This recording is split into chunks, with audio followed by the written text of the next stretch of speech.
കുട്ടിമണിനെ കരച്ചു കേട്ടിട്ടാണ് ഇവൻ കിടന്ന് എബ്രാളം പിടിക്കുന്നത് കേട്ടോ.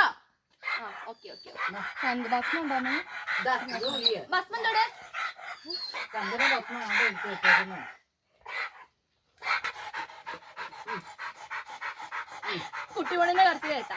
അപ്പൊ നമ്മുടെ ഭസ്മം തൊടിച്ചിട്ടുണ്ട് ആളെ. ചന്ദനവും തൊടിച്ചു. അതാ ചന്ദനം. അപ്പൊ മാഗിക്കുട്ടീനെ ഭസ്മം ചന്ദനമൊക്കെ അവൾ തൊടിച്ചിട്ടുണ്ട് കേട്ടോ. ഇനി അവളെ കൂട്ടിലേക്ക് കൊണ്ടുപോക്കോ.